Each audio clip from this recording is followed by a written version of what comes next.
தந்தை, மகன், தூய ஆவியாரின் பெயராலே ஆமென். அன்பிற்குரிய சகோதர சகோதரிகளை, பொதுக்காலத்தினுடைய 5ஆம் வாரம் நம் செயல்களை கண்டு பிறர் விண்ணக தந்தையை போற்றி புகழ வேண்டும் என்பதை குறித்து சிந்திக்க நமக்கு அழைப்பு விடுக்கின்றது. நம்மை மேம்படுத்தி கொள்ள நாம் எத்தனையோ ஒழுக்க நெறிமுறைகளை கையாளுகின்றோம். ஜபம், தியானம், தபம், யோகம், ஞானம் என்று பல வழிமுறைகளை நாம் கொண்டிருக்கின்றோம். வருடத்திற்கு ஒரு முறை தவக்காலம் என்கின்ற பேரிலே நோன்பு முயற்சிகளையும் நாம் எடுக்கின்றோம். ஆனால் இன்றைய முதல் வாசகத்திலே எசாயா இறைவாக்கினர் பசித்தோரோடு தங்கள் உணவை பகிர்ந்து கொள்ளுவதும், வறியோரை வீட்டிற்கு அழைப்பதும், உடையற்றோருக்கு உடை கொடுப்பதும், தங்கள் இனத்தாருக்கு உங்களை மறைத்து கொள்ளாது இருப்பதும் அல்லவோ நான் விரும்பும் நோன்பு என்று ஆண்டவர் சொல்லுவதாக கூறுகின்றார். வழக்கமாக நாம் எடுக்கின்ற உண்ணா நோன்பு, விரதம், ஒரு சந்தி, சுத்த போசனம் என்று சொல்லுவதெல்லாம் நம்மை கட்டுப்படுத்தி கொள்ளுவதற்காக செய்கின்ற முயற்சிகள். ஆனால் உண்மையில் நோன்பு என்பது தன்னை கட்டுப்படுத்தி கொள்ளுவதற்காக அல்ல, தன்னை இழப்பதற்கான தயாரிப்பு. தன்னை இழத்தல் என்பது நம் இயலாமையால் நம்மை முடிவுக்கு கொண்டு வருவது அல்ல, வலுவின்மையால் நம்மை இழந்து போறதல்ல, மாறாக முழு மன சுதந்திரத்தோடு தற்கையளிப்பு, நம்மை நாமே விருப்பத்தோடும் மகிழ்வோடும் பிறருக்கு கொடுத்தல், தற்சுதந்திரத்தோடு நம்மை இழத்தல், அதுதான் நோன்பு. இதற்கு உதாரணமாக நற்செய்தியிலே ஆண்டவர் இயேசு உப்பை சொல்லுகின்றார். உப்பில்லாத பண்டம் குப்பையிலே என்று சொல்லுவோம். உப்பை பயன்படுத்துகின்ற பொழுது அது கரைந்து விடுகின்றது. ஆனால் கண்ணுக்கு புலப்படாமல் இருந்தாலும் கூட அந்த உணவை உண்போருக்கு ருசியை கொடுக்கின்றது. தன்னை இழந்தாலும் தான் இருக்கின்ற நிலையை அது வெளிப்படுத்துகின்றது. தன்னுடைய இருத்தலை அது உறுதி செய்கின்றது. பிறருக்கு பயனுள்ள வகையில் தன்னுடைய இருத்தலை அது மாற்றி அமைத்துக் கொள்ளுகின்றது. நாம் அனைவரும் இந்த உலகத்தில் வசிப்பதற்கான காரணம் பிறருடைய வாழ்வை ருசிகரமாக்கவே நாம் இந்த உலகத்திற்கு அனுப்பப்பட்டிருக்கின்றோம். அதேபோல் இரண்டாவது உதாரணமாக ஒளியை சொல்லுகின்றார்.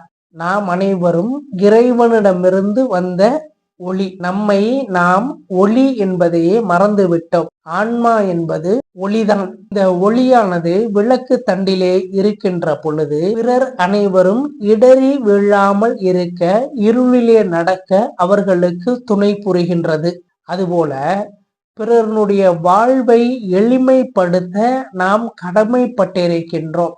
அதற்காகவே நாம் இந்த உலகத்திற்கு அனுப்பப்பட்டிருக்கின்றோம். ஒட்டுமொத்தத்தில் சொல்ல வேண்டுமென்றால், நாம் இந்த உலகத்திற்கு வந்தது நமக்காக அல்ல, மாறாக பிறருக்காகவே நாம் இந்த உலகத்திற்கு வந்தோம் என்கின்ற உண்மையை நாம் அறிந்து கொள்ள வேண்டும். இந்த மண்ணானது யோகிகளும் ஞானிகளும் நிறைந்த மண்.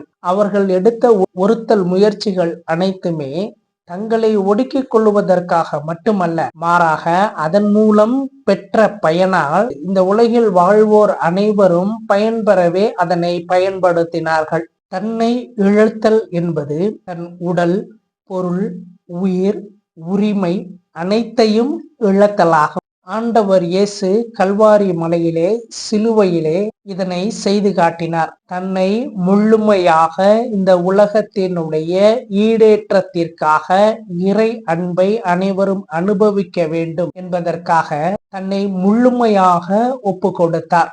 அதே போல புனிதர்களினுடைய வரிசையிலே பார்க்கின்ற பொழுது எத்தனையோ புனிதர்கள் தங்களுடைய சொத்துக்களை எல்லாம் ஏழை எளியவர்களோடு பகிர்ந்து கொண்டார்கள். மாக்சிமிலியன் கோல்பே போன்ற புனிதர்கள் தங்களுடைய உயிரை அர்ப்பணித்தார்கள்.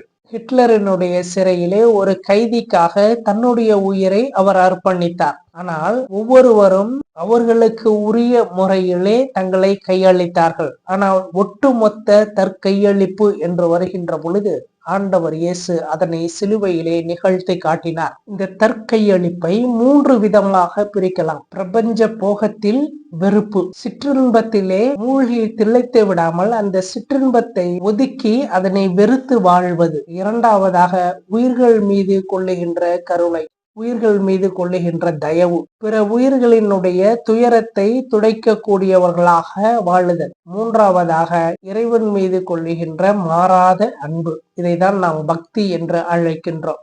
சிற்றின்பத்தில் அதாவது உலகியலில் திளைக்கின்றவர்கள் என்றால் பிறருடைய நலனில் அக்கறை கொள்ள இயலாது. அதனால்தான் இந்த உலகியல் வெறுப்பானது வேண்டும் என்று சொல்லப்படுகின்றது. பிற உயிர்கள் மீது கொள்ளுகின்ற கருணை.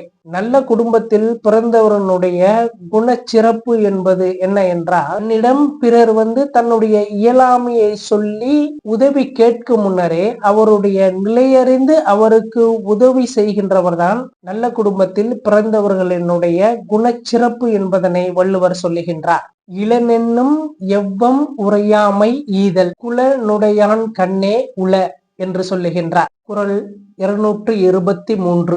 மூன்றாவதாக இறைவனிடம் கொள்ளுகின்ற மாறாத அன்பு அல்லது இறைவனிடம் அனைத்தையும் ஒப்படைத்தல். என் உடல், என் பொருள், என் உயிர், என் உணர்வு, என் உணர்ச்சி, என் உளமெல்லாம் உனக்கென கொடுத்தேன் என்று பாடியிருக்கின்றார்கள். இந்த அன்பை பக்தி என்று அழைக்கின்றோம். இவ்வாறு நாம் வாழுகின்ற பொழுது முதல் வாசகத்திலே சொல்லப்பட்டது போல நாம் இறைவனை மன்றாடுவோம், அவர் நமக்கு பதிலளிப்பார்.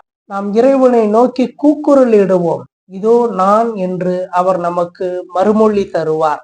நம் ஒளியானது இருளிலே உதயமாகும். நம் நற்செயல்களை கண்டு பிறர் விண்ணக தந்தையை போற்றி புகழ்வார்கள். நம்முடைய செயலால் பிற மக்கள் பயன்பெற்று விண்ணக தந்தையை போற்றி புகழ்வார்கள். நாமும் நம்மால் முடிந்தவரை நற்செயல்களை செய்து கொண்டுதான் இருக்கின்றோம். நம்மை நாம் சில வழிகளிலே சுதந்திரமாக மகிழ்வோடு நம்மை அர்ப்பணித்துக் கொண்டுதான் இருக்கின்றோம். ஆனால் எல்லா சூழ்நிலைகளிலும் எல்லா மனிதர்களுக்கும் நம்மை நாம் முழுமையாக கையளிக்க முடியவில்லை. மனம், சித்தம், புத்தி, அகங்காரம் என்கின்ற 5 கருவிகள் நம்மை தடுத்து கொண்டுதான் இருக்கின்றன. இதில் மனதை அழித்தால் மட்டுமே மற்ற கருவிகள் அனைத்தையும் வெல்ல முடியும். அவ்வாறு நாம் வென்றுவிட்டால் இந்த தற்கையளிப்பு என்பது, நம்மை நாம் மகிழ்வோடு இழப்பது என்பது மிக எளிதாகும். இதற்காக தான் விரதம், யோகம், தவம், ஞானம், நோன்பு என்கின்றவற்றை நாம் பின்பற்றுகின்றோம். பவுலடியார் சொன்னார், எல்லாருக்கும் எல்லாமும் ஆனேன் என்றார். அந்த ஒரு நிலையை நாம் அடைய வேண்டும். எல்லோருக்கும் எல்லா சூழ்நிலைகளிலும் நம்மை நாம் முழுமையாக கையளிக்க கூடியவர்களாக இருக்க வேண்டும். இது நம்மால் முடியாத காரியம் அல்ல, மாறாக சற்று கடினமான காரியம். எனவே இறையருளை மன்றாடுவோம். ஆமேன். தந்தை, மகன், தூய ஆவியாரின் பெயராலே ஆமேன்.